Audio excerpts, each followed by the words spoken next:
ഞങ്ങളുടെ കുടുംബത്തിൽ ഞങ്ങളുടെ ഏറ്റവും ഇളയതായിട്ട് വരുന്നത് രണ്ട് അനിയന്മാരാണ്. അമ്മമാരാണ് ഞങ്ങൾ ഏറ്റവും പ്രായം കുറവായിട്ട് നമ്മുടെ കുടുംബത്തിലുള്ളത്. അപ്പോൾ ഇവന്മാർ ജനിച്ച കാലം അല്ലെങ്കിൽ അത്യാവശ്യം അറിവ് വെച്ച കാലം മുതൽ ഫോണാണ് കൂടുതൽ യൂസ് ചെയ്യുന്നത്. ഫോൺ യൂസ് ചെയ്താണ് വളർന്നു വന്നത്. ഇന്നും നല്ല രീതിയിൽ ഫോൺ യൂസ് ചെയ്യും. രാത്രിയൊക്കെ കിടന്ന് ഗെയിം കളിയും ഭയങ്കര പരിപാടിയൊക്കെയാണ്. 24 മണിക്കൂർ ഫോണിലാണ് ഇവന്മാർ.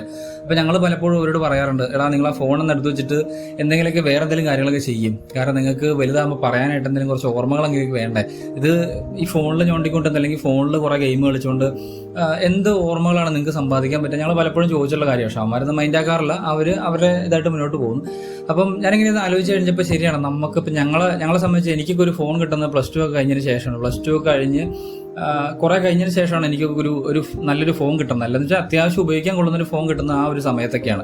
അപ്പോൾ അതുവരെ നമ്മുടെ ലൈഫിൽ ഫോണില്ലാണ്ട് ഒരുപാട് എന്താ പറയുക, ജീവിതത്തിൽ ഒരുപാട് നല്ല നല്ല കാര്യങ്ങളൊക്കെ ആ ഫോൺ വരുന്നതിന് മുമ്പാണ് സംഭവിച്ചിട്ടുള്ളത്. ഫോൺ വന്നതിന് ശേഷം എന്തെങ്കിലുമൊക്കെ നല്ല കാര്യങ്ങളൊക്കെ നല്ലതെന്ന് പറഞ്ഞു കഴിഞ്ഞാൽ ഓർത്തിരിക്കാനുള്ള കാര്യങ്ങളൊക്കെ സംഭവിച്ചെന്ന് വെച്ച് കഴിഞ്ഞാൽ എനിക്കറിയത്തില്ല, ഞാൻ ഓർക്കുന്നില്ലെന്നുള്ളതാണ്. ഇപ്പോൾ ഫോൺ വരുന്നതിന് മുമ്പുള്ള കുറച്ച് കാലഘട്ടം അല്ലെങ്കിൽ കുറച്ച് സമയം എന്ന് പറഞ്ഞു കഴിഞ്ഞാൽ അത് ഒരു ഗോൾഡൻ പീരീഡ് ആയിരുന്നു. എന്താ പറയുക, അത്രത്തോളം ഇന്ന് ആലോചിക്കുമ്പോൾ അത്രത്തോളം ആ ഒരു സമയത്ത് ഇഷ്ടപ്പെട്ടിരുന്നു എന്ന് പറയാം. ഒരുപക്ഷെ അങ്ങനെയുള്ള കാലഘട്ടം ഇന്നുള്ള പിള്ളേർക്ക്, അതായത് ഇപ്പം ഞങ്ങളുടെ അനിയന്മാരെപ്പോലുള്ള പിള്ളേർക്ക് ഇല്ലെന്ന് തന്നെ പറയാം. അങ്ങനെ അവർ കുറച്ചുകൂടി വലുതായി കഴിയുമ്പോൾ എന്തെങ്കിലുമൊക്കെ നല്ല നല്ല ഓർമ്മകൾ അവരുടെ ലൈഫിൽ ഉണ്ടോ എന്നൊക്കെ നോക്കി കഴിയുമ്പോൾ ശരിക്കും പറഞ്ഞാൽ ഒന്നും ഉണ്ടാകില്ല എന്നുള്ള, തിരിഞ്ഞു നോക്കുമ്പോൾ ഒന്നും ഉണ്ടാകില്ല. പക്ഷേ എൻ്റെ ലൈഫിൽ അങ്ങനെയല്ല. അപ്പോൾ ഞങ്ങളുടെ അനിയൻ അങ്ങനെ ഞങ്ങൾ കുറച്ച് ആ ഒരു സെയിം ഏജ് ആൾക്കാരുണ്ട്. അപ്പോൾ ഞാൻ 96 ആണ്. അതിനുശേഷം ഒരു 10ാം ക്ലാസ് ഒക്കെ എത്തുന്നോടും വരെയൊക്കെയുള്ള ഒരു സമയം എന്ന് പറഞ്ഞാൽ ഞങ്ങളുടെ എന്താ പറയുക, കഷ്ടപ്പാടോ ബുദ്ധിമുട്ടോ അല്ലെങ്കിൽ വേറെ പ്രശ്നങ്ങളൊന്നും അറിയാണ്ട് വളർന്നു വന്നൊരു സമയമാണത്. അപ്പം ആ ഒരു സമയം എന്ന് പറഞ്ഞു കഴിഞ്ഞാൽ ഞങ്ങളുടെ സമയമായിരുന്നു. അല്ലെങ്കിൽ എന്താ പറയുക, നമുക്ക് വേണ്ടി ഇന്നത് ആലോചിച്ച് നോക്കുമ്പോൾ എന്താ പറയുക, ഞങ്ങൾക്ക് വേണ്ടിയിട്ടുള്ള ഒരു കുറച്ച് കാലഘട്ടമായിരുന്നു എന്ന് തോന്നിപ്പോവുകയാണ് ഇപ്പോൾ. അങ്ങനെയുള്ളൊരു സമയത്തിലോട്ടൊന്ന് തിരിഞ്ഞു നോക്കുക എന്നുള്ളതാണ് ഈ ഒരു വീഡിയോ കൊണ്ട് ഞാൻ ഉദ്ദേശിക്കുന്നത്. പലർക്കും പല രീതിയിലായിരിക്കാം. എൻ്റെ ജീവിതത്തിൽ എങ്ങനെയായിരുന്നു, അല്ലെ എൻ്റെ ഒരു കുട്ടിക്കാലം, എൻ്റെ ഒരു ചെറുപ്പകാലം ഞാൻ ഉദ്ദേശിക്കുന്ന ഒരു 10ാം ക്ലാസ് വരെയാണ്. കാരണം 10ാം ക്ലാസ് എന്ന് പറഞ്ഞൊരു 15 വയസ്സ് ആണ് നമുക്ക് 10ാം ക്ലാസ് പ്രായം എന്ന് പറയുന്നത്. അപ്പോൾ ആ ഒരു സമയം വരെയുള്ള കുറച്ച് ഓർമ്മകൾ, അല്ലെങ്കിൽ കുറച്ച് ഈ ഫോൺ വരുന്നതിന് മുമ്പുള്ള കുറച്ച് ഓർമ്മകളെ കുറിച്ചാണ് ഈ ഒരു വീഡിയോയിൽ ഞാൻ ഷെയർ ചെയ്യുന്നത്. ഞാൻ നേരത്തെ പറഞ്ഞ പോലെ ശരിക്കും പറഞ്ഞാൽ ആ ഒരു കാലഘട്ടം അല്ലെങ്കിൽ ആ ഒരു സമയം എന്ന് പറഞ്ഞാൽ ഇതൊരു ഗോൾഡൻ പീരീഡ് ആയിരുന്നു. കാരണം ഇന്നത്തെ പോലെ EMI ഇല്ല, പ്രാരാബ്ദങ്ങളില്ല, ബുദ്ധിമുട്ടുകളില്ല, അല്ലെങ്കിൽ കഷ്ടപ്പാട് എന്താണെന്ന് അറിയത്ത് പോലും ഇല്ല.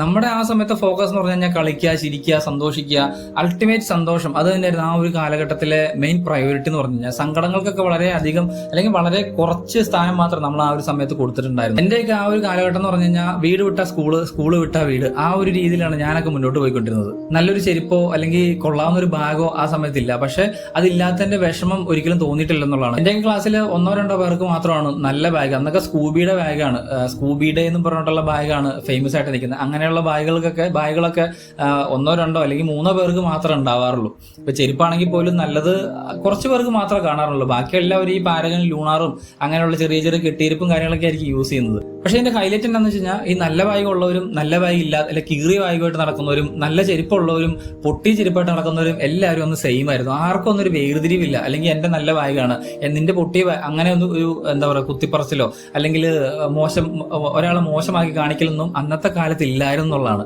പക്ഷെ ഇന്നൊന്നും ആലോചിക്കും, ഇന്ന് ഒരു ചെരുപ്പിന്റെ ഒരു മൂല പൊട്ടിക്കഴിഞ്ഞാൽ ആ ചെരുപ്പിട്ടുകൊണ്ട് ഒരു കുട്ടി സ്കൂളിൽ പോകും. ഒരു ബാഗിലൊന്ന് ചെളി പിടിച്ചിരുന്ന് ഞാൻ ബാഗായിട്ട് അവൻ സ്കൂളിൽ പോകും. അല്ലെങ്കിൽ ബാഗിന്റെ ഒരു സിബ് വിട്ട് കഴിഞ്ഞാൽ ആ ബാഗായിട്ട് അവൻ സ്കൂളിൽ പോകും. അങ്ങനെ പോവുകയല്ല എന്നും പറഞ്ഞ് വാശി പിടിക്കുന്ന ഒരുപാട് പിള്ളേരെ ഇന്ന് ഞാൻ കണ്ടിട്ടുണ്ട്. ഞാൻ റിയൽ ലൈഫിൽ ഞാൻ കണ്ടിട്ടുണ്ട്. അതേ സമയത്ത് ഞാനൊക്കെ സ്കൂളിൽ പോയിക്കൊണ്ടിരുന്ന സമയത്ത് ഞങ്ങളുടെ പകുതി പേരുടെ എന്താ പറയുക ബാഗിന് സിബ് എന്ന് പറയുന്ന സാധനമേ ഇല്ലായിരുന്നു. കാരണം അത് ശരിക്കും പറഞ്ഞാൽ മേടിച്ചൊരു ഒരാഴ്ച അല്ലെങ്കിൽ 2 ആഴ്ചക്കുള്ളിൽ സിബിന്റെ കാര്യങ്ങളൊക്കെ തീരുമാനമായിരുന്നു. അതിനുശേഷം വള്ളി വെച്ച് കെട്ടിയിട്ടും അല്ലെങ്കിൽ കൂട്ടിക്കെട്ടിയൊക്കെയാണ് ഞങ്ങൾ അതുകൊണ്ട് സ്കൂളിൽ പോയിക്കൊണ്ടിരുന്നത്. 3 അല്ലെങ്കിൽ 4 മാസമൊക്കെ ഉപയോഗിച്ച് കഴിയുമ്പോൾ ബാഗിന്റെ ഏറെക്കുറെ അവസ്ഥ തീരും. കാരണം അന്നൊക്കെ എന്ന് പറഞ്ഞാൽ എല്ലാ ബുക്കുകളും സ്കൂളിൽ കൊണ്ടുപോകണമായിരുന്നു. എല്ലാ ബുക്കുകളും എന്ന് പറഞ്ഞാൽ എന്തൊക്കെ ബുക്കുകളുണ്ടോ അതെല്ലാം സ്കൂളിൽ കൊണ്ടുപോകണം. കാരണം അന്നൊക്കെ 8 പീരീഡാണ്. 8 പീരീഡ് ടീച്ചർമാരുണ്ടാവും. 8 പീരീഡ് എന്ന് പറയുമ്പോൾ തന്നെ നല്ല രീതിയിൽ ബുക്കിന് വെയിറ്റ് ആയി. പിന്നെ ചോറും പാത്രം, കൊട, അത് ഇതെന്ന് പറഞ്ഞ ബാഗ് ഫുള്ളാണ്. അപ്പോൾ ഒരു 4 മാസം കൊണ്ടൊക്കെ ഈ വെയിറ്റ് താങ്ങാണ്ട് ബാഗ് കീറിപ്പോ. പിന്നെ നമ്മൾ ഉപയോഗിക്കുന്ന പറഞ്ഞു കഴിഞ്ഞാൽ ഞങ്ങളുടെ ഇവിടെ ടെക്സ്റ്റൈൽസ് ഉണ്ട്. നമ്മുടെ ഇവിടെ പറഞ്ഞാൽ രാജേശ്വരി എന്നൊക്കെ ടെക്സ്റ്റൈൽസ് ആണ് ആ സമയത്ത് ഫേമസ് ആയിട്ട് നിൽക്കുന്നത്. ഈ രാജേശ്വരി ടെക്സ്റ്റൈൽസിന്റെ കവർ ഉണ്ടാവും. ആ കവറിലാണ് പിന്നെ സ്കൂളിൽ ബുക്ക് കൊണ്ടുപോകണം. സ്കൂളിലോട്ട് അവർ രാവിലെ അങ്ങോട്ട് കൊണ്ടുവന്ന് തിരിച്ച് വീട്ടിലോട്ട് കൊണ്ടുവരുന്നു. അപ്പൊ ഈ കുറെ നേരം ഈ കവർ ഇങ്ങനെ നമ്മൾ കവർ കയ്യിൽ തൂക്കിയാണ് പിടിക്കുന്നത്. അപ്പൊ കുറെ നേരം പിടിച്ചു കഴിയുമ്പോഴത്തേക്കും ഈ കവർ നല്ല വെയിറ്റ് ആയിരിക്കുമല്ലോ. അപ്പൊ ഇങ്ങനെ കയ്യിൽ ഇങ്ങനെ പാട് വരും, അതായത് നമ്മുടെ ഈ കൈയുടെ വിരലിന്റെ ഈ സൈഡിൽ ഇങ്ങനെ പാട് വരും. അപ്പൊ രാവിലെ വൈകുന്നേരം ആയി കഴിയുമ്പോഴത്തേനും, വൈകുന്നേരം വീട്ടിൽ ചെല്ലുമ്പോഴത്തേനും കൈ എന്താ പറയുക അനക്കാൻ മേലാത്ത അവസ്ഥയാവും, മൊത്തത്തിൽ ചുമന്ന് പാട് വന്ന്. പക്ഷെ അതൊന്നും അന്നത്തെ കാലത്തൊന്നും വലിയ സംഭവമായിട്ടോ അല്ലെങ്കിൽ ഒരു ബുദ്ധിമുട്ടായിട്ടൊന്നും ഫീൽ ചെയ്തിട്ടില്ല എന്നുള്ളതാണ്. ഇന്നത്തെ കുട്ടികൾ ഈ ഒരു വാക്ക് അല്ലെങ്കിൽ ഈ ഒരു സാധനത്തെ കുറിച്ച് കേട്ടിട്ടുണ്ടോ എന്ന് എനിക്കറിയത്തില്ല. പക്ഷെ അന്നത്തെ ഞങ്ങൾക്ക് അതൊരു ഭയങ്കര സംഭവമായിരുന്നു. കാരണം വാക്മാൻ എന്നാണ് പറയണത്. ഒരു സമയത്തൊക്കെ അത് കേട്ടിട്ടുണ്ടായിരുന്നുള്ളൂ. വാക്മാൻ ഇറങ്ങിയ സമയമായിരുന്നു. അപ്പം നമ്മുടെ ചിന്തയിൽ വരുന്ന വെച്ചാൽ വാക്കെന്ന് പറഞ്ഞാൽ നടക്കുക, മാൻ എന്ന് പറഞ്ഞാൽ മനുഷ്യൻ, അപ്പൊ നടക്കുന്ന മനുഷ്യരോ അങ്ങനെയൊക്കെ ഒരു ചിന്താഗതിയൊക്കെ ആയിരുന്നു നമ്മുടെ മനസ്സിൽ. ഇപ്പോൾ ഒരു ദിവസം എൻ്റെ ഒരു കൂട്ടുകാരൻ, വീടിൻ്റെ അടുത്തുള്ള ഒരുത്തൻ, ഞങ്ങൾ ക്ലാസ്സിൽ ഇരിക്കുമ്പോൾ അവൻ്റെ അമ്മേനെ കൂട്ടി സ്കൂളിൽ വരുന്നു. എന്നിട്ട് കുഞ്ഞാണ്, 4 5 കണ്ടാണ് ആ സമയത്ത്. അപ്പൊ ഇവൻ ഞങ്ങളുടെ ക്ലാസ്സിന്റെ പുറത്ത്, അപ്പൊ എന്നെക്കാൾ 1 വയസ്സ് ഇളയതാണ് അവൻ, ഒരു ക്ലാസ് പുറകില്ല. അപ്പൊ അവൻ രാവിലെ കാണാനായിട്ട് അവന്റെ അമ്മ വന്നു. അവൻ വന്നിട്ട് ഇപ്പൊ സാധാരണ അങ്ങനെയുള്ള അമ്മമാര് വരുമ്പോൾ നമ്മള് ആ സമയത്ത് നമ്മളെ കൂട്ടിക്കൊണ്ട് വീട്ടിൽ പോരും അവര്. അപ്പൊ അവന്റെ അമ്മ കൂട്ടി വീട്ടിലോട്ട് പോകുന്ന നേരത്ത് ഇപ്പൊ ഞങ്ങളുടെ ക്ലാസ്സിന്റെ ഫ്രണ്ടിൽ വന്നു. എന്നിട്ട് ഇങ്ങനെ അന്ന് അവൻ വാക്മാൻ മേടിച്ച സമയം അവന്റെ അമ്മ അവന് വാക്മാൻ മേടിച്ചു കൊടുത്തിട്ടുണ്ടായി. അപ്പൊ ആ സാധനം ഇങ്ങനെ ഞങ്ങളുടെ അടുത്ത് പൊക്കി കാണിച്ചിട്ട് അവിടെ വാക്മാൻ കിട്ടിയിട്ടുണ്ട്, വൈകുന്നേരം വീട്ടിലോട്ട് പോകട്ടോ നമുക്ക് തറക്കാന്നൊക്കെ പറഞ്ഞ് ഇറങ്ങിപ്പോയതൊക്കെ ഇപ്പൊ ഇന്ന് എന്റെ മനസ്സിൽ ഇങ്ങനെ കിടപ്പുണ്ട്. കാരണം ആദ്യമായിട്ട് അപ്പം ഭയങ്കര ക്യൂരിയോസിറ്റി, പിന്നെ ക്ലാസ്സിൽ ഇരുന്നിട്ട് ഇരിക്കാൻ പറ്റുന്നില്ല, കാരണം ഈ വാക്മാൻ എന്താണെന്ന് അറിയണം. അപ്പൊ അത് ഭയങ്കര ഒരു എങ്ങനെയും സ്കൂൾ വിട്ടാമോ എന്നുള്ള സെറ്റപ്പിലാണ്. പിന്നെ എന്താ പറയുക, സ്കൂൾ വിട്ടപ്പോൾ തന്നെ ചെല്ലുന്നു, ഈ സാധനം കാണാനായിട്ട് പിന്നെ ഞങ്ങൾ ഓരോരുത്തരും ക്യൂ നിൽക്കുവാണ്, ഉപയോഗിച്ച് നോക്കാൻ ക്യൂ നിൽക്കുന്നു. അപ്പൊ അന്നൊക്കെ അതൊക്കെ ഒരു ഇന്ന് ഫോൺ എന്താ പറയുക ഐഫോൺ കൈ കിട്ടുന്നത് പോലും ഒരു അത്ഭുതമായിട്ട് കാണാത്ത പിള്ളേരുടെ ഇടയ്ക്ക് അന്ന് വാക്മാനൊക്കെ വലിയ എന്തോ അല്ലെങ്കിൽ ലോകത്തിലെ 8ാമത്തെ അത്ഭുതമായിട്ട് കണ്ടിരുന്ന കുറെ ആളുകളൊക്കെ ആയിരുന്നു ഞങ്ങൾ. പിന്നെ സ്കൂളിലെ വലിയൊരു സംഭവമായിരുന്നു for the people by the people എന്നൊക്കെ പറഞ്ഞ്. അന്ന് ബൈ ദ പീപ്പിൾ അല്ല, ഫൈ ദ പീപ്പിൾ ആണ്. കാരണം ഫോർ ദ പീപ്പിൾ കഴിഞ്ഞ 4 കഴിഞ്ഞ പിന്നെ 5 ആണല്ലോ. അപ്പം ബൈ അല്ല, സാധാരണ ബൈ ആണെന്നുള്ള ദിവസം പിന്നെ പ്രായമായതിനു ശേഷമാണ് അറിഞ്ഞത് അത് ബൈ ദ പീപ്പിൾ എന്നാണ്. ഞങ്ങൾ ഫൈ ദ പീപ്പിൾ ആണ്. 5 പേരെ കഴിഞ്ഞത് ഫൈ ദ പീപ്പിൾ, 4 പേരാണ് ഫോർ ദ പീപ്പിൾ. 4 പേര് കൂടിയ എന്താ പറയാ, എന്നിട്ട് നമ്മള് ഭയങ്കരമായിട്ട് പിന്നെ ഹീറോസ് ആണ്. നമ്മള് എന്താ നല്ലതല്ലാത്ത കാര്യങ്ങൾ എതിർക്കുന്നു, അങ്ങനെയുള്ള കാര്യങ്ങളൊക്കെ ചെയ്ത കാലം എന്നൊക്കെ പറഞ്ഞു കഴിഞ്ഞാൽ ഭയങ്കര രസമായിരുന്നു. അത് ടി വി എന്നൊക്കെ പറഞ്ഞാൽ കിട്ടാക്കനെയാണ്. ഏതെങ്കിലും ഒരു വീട്ടിൽ അന്ന് കറണ്ട് ഇല്ല, നമ്മുടെ നാട്ടിൽ കറണ്ട് ഇല്ലാത്തൊരു സമയമാണ്.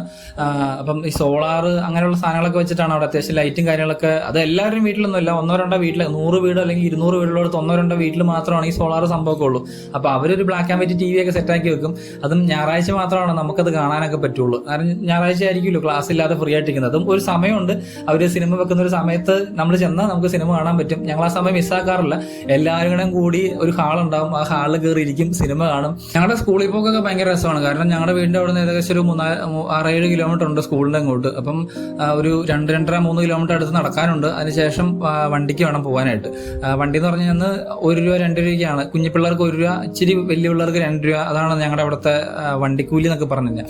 അപ്പം വീട്ടിൽ നിന്ന് അന്ന് 5 രൂപ തരുന്നത്. 5 രൂപ എന്ന് പറഞ്ഞാൽ അങ്ങോട്ട് 2 രൂപ ഇങ്ങോട്ട് 2 രൂപ, 1 രൂപ മിഠായി മേടിക്കാൻ. ആ രീതിയിലാണ് പൈസ തരുന്നത്. അപ്പൊ ഞങ്ങൾ എന്ന് വെച്ചാൽ രാവിലെ നമുക്ക് താമസിക്കാൻ പറ്റില്ല, കാരണം താമസിച്ച് കഴിഞ്ഞാൽ ക്ലാസ്സിൽ കയറ്റാത്തതുകൊണ്ട് രാവിലെ വണ്ടിക്ക് പോകും. എന്നിട്ട് തിരിച്ച് വൈകുന്നേരം പിന്നെ നമ്മുടെ സൗകര്യമുള്ള എപ്പോഴും വന്നാൽ മതിയല്ലോ. അപ്പൊ വൈകുന്നേരം തിരിച്ച് നടന്നു കഴിഞ്ഞാൽ ബാക്കി നമുക്ക് 3 രൂപ മിച്ചം പിടിക്കാൻ പറ്റും. ഈ 3 രൂപ കൊണ്ട് അന്ന് സൺഫീസ്റ്റിന്റെ ബിസ്ക്കറ്റ് ഉണ്ടായിരുന്നു, 3 രൂപയുടെ ഒരു പാക്കറ്റ്. അതിൻ്റെ ഏകദേശം ഒരു 12 ബിസ്ക്കറ്റ് ഉണ്ടാവും. ആ ഒരു ബിസ്ക്കറ്റ് വാങ്ങാന്നുള്ളതാണ് അന്നത്തെ ലക്ഷ്യം. അപ്പം നടന്നൊരു 6-7 കിലോമീറ്റർ നടപ്പാണ് വൈകുന്നേരം. ഈ നടന്ന് വന്നിട്ട് സൺഫീസ്റ്റ് ബിസ്ക്കറ്റും മേടിച്ച് തിന്നുകൊണ്ട് വീട്ടിലോട്ട് വരും. ഈ സ്കൂളിൽ നിന്നുള്ള വരവൊക്കെ ഭയങ്കര രസമാണ്. കാരണം വെച്ചാൽ അന്ന് കുറച്ച് പൈസയൊക്കെ ഉള്ള പിള്ളേരെ ട്രിപ്പ് വണ്ടി അറേഞ്ച് ചെയ്തിട്ടുണ്ടാവും. അവര് ട്രിപ്പ് വണ്ടി ജീപ്പ് ഉണ്ടാവും, ഓട്ടോ ഉണ്ടാവും. അപ്പൊ ഞങ്ങൾ എന്ത് വെച്ചാൽ സ്കൂളിൽ നിന്ന് ഇറങ്ങിയിട്ട് പയ്യെ അങ്ങ് നടക്കും. അപ്പോഴത്തേക്കും ഈ ട്രിപ്പ് വണ്ടിയിൽ പയ്യെ പിള്ളേരെ കയറ്റി ഓരോ ട്രിപ്പ് വണ്ടി വന്നു തുടങ്ങും. അപ്പൊ ഞങ്ങൾ ഓട്ടോ അന്ന് അത്ര സ്പീഡിൽ പോവുകയില്ല, കാരണം പിള്ളേരുള്ളതുകൊണ്ട് എങ്ങനെയും 10-12 പിള്ളേർ ഒരു ഓട്ടോയ്ക്കകത്ത് കാണും. അപ്പോൾ ഓട്ടോ അത്യാവശ്യം പതുക്കെ പോവുള്ളൂ. ആ സമയത്ത് ഞങ്ങൾ എന്താ വെച്ചാൽ ഈ ഓട്ടോയുടെ പുറകിൽ പിടിക്കും. ഓട്ടോയുടെ പുറകിൽ പിടിച്ചിട്ട് ഒരു 3-4 പേരിങ്ങനെ നിരന്ന് ഓട്ടോയുടെ പുറകിൽ പിടിച്ച് ഓടും, ഓട്ടോയുടെ പുറകെ ഓടും. അപ്പൊ ഏകദേശം ഓട്ടോ ചെല്ലുന്ന അതേ സമയത്ത് ഞങ്ങൾക്കും ചെല്ലാൻ പറ്റും. മാക്സിമം പറ്റുന്നോടം വരെ 2-3 കിലോമീറ്റർ ഒക്കെ അങ്ങനെ നിർത്താണ്ട് ഓടിയിട്ടുണ്ട്. കാരണം നമുക്ക് ആ ഓട്ടോയിൽ പിടിക്കുമ്പോൾ നമുക്കൊരു സപ്പോർട്ട് കിട്ടും. ആ സപ്പോർട്ടിന്റെ പുറത്തങ്ങ് ഓടും. കാരണം ബാഗ് എടുത്ത് ഓട്ടോയുടെ പുറകിലിട്ടിട്ട്, അപ്പൊ ബാഗിന്റെ വെയിറ്റിൽ നമ്മൾ മാത്രം അങ്ങ് പോയാൽ മതിയല്ലോ. അപ്പൊ അങ്ങനെ എന്താ പറയാ, നടന്നു വരുന്ന സമയമൊക്കെ അങ്ങനെ എന്താ പറയാ എന്റർടൈൻ ചെയ്ത് അല്ലെങ്കിൽ എൻജോയ് ചെയ്തൊക്കെയാണ് വീട്ടിൽ വന്നുകൊണ്ടിരുന്നത്. വീട്ടുകാരുടെ മുമ്പിൽ വർഷത്തിൽ ഒരു സമയത്ത് ഹീറോ ആവുന്നൊരു പതിവുണ്ട്. അത് എന്നാന്ന് വെച്ച് കഴിഞ്ഞാൽ 5 കിലോ അരി കിട്ടുന്ന സമയം. അതിപ്പോൾ 2 പേരുള്ള ഒരു കുടുംബമാണെന്നുണ്ടെങ്കിൽ 10 കിലോ അരി കിട്ടും. കാരണം അന്നൊക്കെ അരി എന്നൊക്കെ പറഞ്ഞാൽ ഭയങ്കര ബുദ്ധിമുട്ടുള്ള സമയമാണ്. ഞങ്ങളുടെയൊക്കെ വീട്ടിൽ 1 കിലോ അരിയൊക്കെ മേടിച്ചിട്ട് 2-3 ദിവസമൊക്കെ ഉപയോഗിച്ച കാലങ്ങളൊക്കെ, അല്ലെങ്കിൽ അങ്ങനെയൊക്കെ ചെയ്ത കാലങ്ങളൊക്കെ ഉണ്ടായിരുന്നു. അപ്പോൾ ആ സമയത്ത് 10 കിലോ അരി അല്ല 5 കിലോ അരി സ്കൂളിൽ നിന്ന് കിട്ടുക എന്ന് പറഞ്ഞു കഴിഞ്ഞാൽ അതും ചുമന്ന് വീട്ടിലോട്ടൊരു വരവുണ്ട്. ഞാനെന്തോ വലിയ സംഭവം ആണ്, അല്ലെങ്കിൽ ഞാനെന്തോ വലിയ സംഭവം നേടി എന്നുള്ള സെറ്റപ്പിൽ.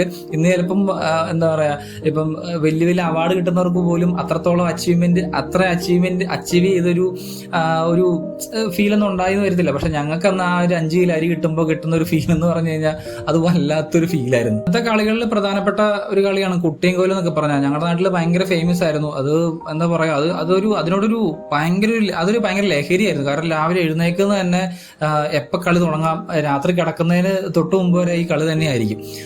പിന്നെന്ന് പറഞ്ഞു കഴിഞ്ഞാൽ തുമ്പിയെ പിടിക്കുന്നത് ഇന്ന് ഓർക്കുമ്പോൾ ശരിക്കും ഒരു സങ്കടം വരുന്നുണ്ട്. കാരണം ഒരു കാര്യമില്ലാണ്ട് 10-100 തുമ്പികളൊക്കെ പിടിക്കും ഒരാള്. അതായത് ഇങ്ങനെ ഈ ചപ്പ് വെട്ടി കൈ പിടിച്ചിട്ട് തുമ്പിക്കെട്ട് അടിക്കും. കാരണം തുമ്പി ഒത്തിരി ഹൈറ്റിൽ പറക്കത്തില്ല, നമ്മുടെ ഈ സൈഡിൽ കൂടെ ഇങ്ങനെ പറന്ന് നടക്കുള്ളൂ. അപ്പം ഏറ്റവും കൂടുതൽ ആരാണോ എത്ര തുമ്പി പിടിക്കുന്നത് അതാണ് അന്നത്തെ കണക്ക്. അതിന്റെ കാര്യം എന്താണെന്ന് വെച്ച് കഴിഞ്ഞാൽ ഇന്നും മനസ്സിലായിട്ട് എന്തിനാ ആ തുമ്പിയെ പിടിച്ചു, അല്ലെ എന്തിനാ അതിനെ കൊന്നു കളഞ്ഞെന്ന് ചോദിച്ചു കഴിഞ്ഞാൽ ഇന്നും അറിയത്തില്ല. ഇന്ന് ഓർക്കുമ്പോൾ ശരിക്കും പറഞ്ഞാൽ സങ്കടം വരുന്നുണ്ട്. കാരണം ഇന്ന് ഓരോ തുമ്പിയെ കാണുമ്പോൾ ഞാൻ ഓർക്കും അന്ന് കുറെ എണ്ണത്തിന് തല്ലിക്കൊന്ന് കളഞ്ഞല്ലോ എന്നൊക്കെ ആലോചിച്ച് ഇന്ന് ഓർക്കാറുണ്ട്. പക്ഷെ അന്ന് അതൊരു എന്തോ ഒരു ഇതായിരുന്നു. അന്ന് ഞങ്ങളുടെ വീടിന്റെ അടുത്ത് തന്നെയാണ് ആനറങ്കൽ ഡാം വരുന്നത്. ഈ ആനറങ്കൽ ഡാമിന്റെ ഒരു ചെറിയ കൈ വരുന്നത് നമ്മുടെ തൊട്ടടുത്ത് തന്നെയാണ്. അപ്പൊ അന്ന് ഈ ഡാമിൽ പോകുക എന്നൊക്കെ പറഞ്ഞ വീട്ടുകാർക്ക് ഭയങ്കര പേടിയാണ്. കാരണം ഒരുപാട് അപകടങ്ങൾ നടക്കുന്നതുകൊണ്ട് തന്നെ ആർക്കും താല്പര്യമില്ല ഡാമിലോട്ട് വിടുന്ന കാര്യത്തിൽ.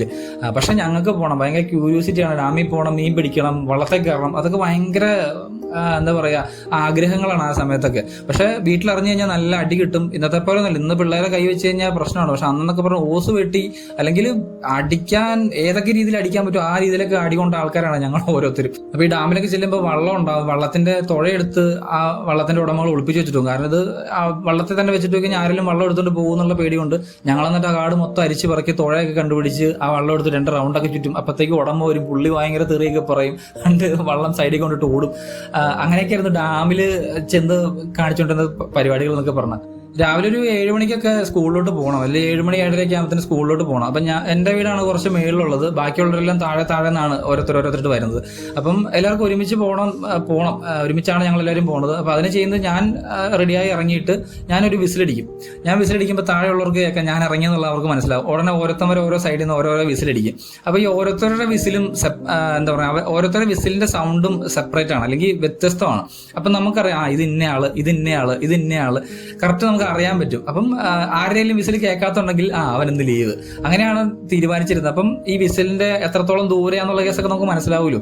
അപ്പം ഇവൻ ഇവിടെ എത്തിയിട്ടുണ്ട്, ഇന്നയാൾ അവിടെ എത്തിയിട്ടുള്ളൂ, അവനെ ഇറങ്ങിയിട്ടുള്ളൂ, ഇതിന്റെ കാര്യങ്ങളൊക്കെ ഈ ഒരൊറ്റ വിസിലിലൂടെ ഞങ്ങൾ മനസ്സിലാക്കുമായിരുന്നു ആ സമയത്ത്. 10ാം ക്ലാസ്സൊക്കെ എത്തിയപ്പോഴത്തേക്കാണ് ഞങ്ങളുടെ നാട്ടിൽ കറണ്ട് വന്നത്, പിന്നെ ഒരു റോഡൊക്കെ വന്നത്. നമുക്കറിയാം അരിക്കൊമ്പനൊക്കെ പിടിച്ച റോഡ്, ആ ഒരു കാടുണ്ടല്ലോ, ആ കാട്ടിക്കുള്ള റോഡ് ഞങ്ങളൊക്കെ 10ാം ക്ലാസ്സൊക്കെ 8-9 സമയത്ത് പണി നടക്കുന്നു. ഒരു 10ാം ക്ലാസ്സൊക്കെ എത്തിയപ്പോഴാണ് അതിന്റെ ബാക്കിയുള്ള കാര്യങ്ങളൊക്കെ നടക്കുന്നത്. പിന്നെ ഞങ്ങൾ പഴയ വഴി ഉപേക്ഷിച്ച് ആ കാട്ടിക്കടുള്ള വഴികൂടെയാണ് പിന്നെ സ്കൂളിലോട്ട് വന്നുകൊണ്ടിരുന്നത്. അതായത് ഒരു 10ാം ക്ലാസ് ഫുള്ള് ആ വഴി തന്നെയാണ് സ്കൂളിലോട്ട് വന്നുകൊണ്ടിരുന്നതാണെങ്കിൽ പറയാം. ശരിക്കും പറഞ്ഞാൽ പുതിയ റോഡിലോട്ടുള്ള യാത്ര എന്ന് പറഞ്ഞാൽ, അല്ലെങ്കിൽ സ്കൂളിലോട്ടുള്ള വരവെന്ന് പറഞ്ഞാൽ പ്രകൃതിയെ ശരിക്കും തൊട്ടറിഞ്ഞുള്ള വരവായിരുന്നു. കാരണം ഞങ്ങൾ രാവിലെ വരുമ്പോൾ ഡാമിന്റെ സൈഡിൽ കൂടെയാണ് വരുന്നത്, ആ വഴിയുള്ളത്. അപ്പോൾ ഡാമിൽ നിന്ന് ഇങ്ങനെ നീരാവി പോലെ ഇങ്ങനെ പുക ഇങ്ങനെ പൊങ്ങും. അതായത് മഞ്ഞാണ് ഇങ്ങനെ പൊങ്ങുന്നത് കാണാൻ ഭയങ്കര രസമാണ്. പിന്നെ രാത്രി പെയ്ത മഞ്ഞിന്റെ ഈ തുള്ളികളും കാര്യങ്ങളൊക്കെ ഇങ്ങനെ ഓരോ പുല്ലേക്കടം കാര്യങ്ങളൊക്കെ ഇരുന്നിട്ട് അതൊക്കെ ഒരു ഭയങ്കര രസമാണ്. പിന്നെ ഈ തൊട്ടാവാടി ഇങ്ങനെ നനഞ്ഞിരിക്കുന്ന കാണാൻ നല്ല രസമാണ്. അതിങ്ങനെ മൊത്തത്തിൽ ഇങ്ങനെ വെള്ളച്ചിരിക്കും. അത് കണ്ടിട്ടുള്ള ആൾക്കാർക്ക് മനസ്സിലാവും, നല്ല രസമാണ് അതൊക്കെ കാണാനായിട്ട്. അപ്പൊ ഇതെല്ലാം കണ്ടും കേട്ടൊക്കെയാണ്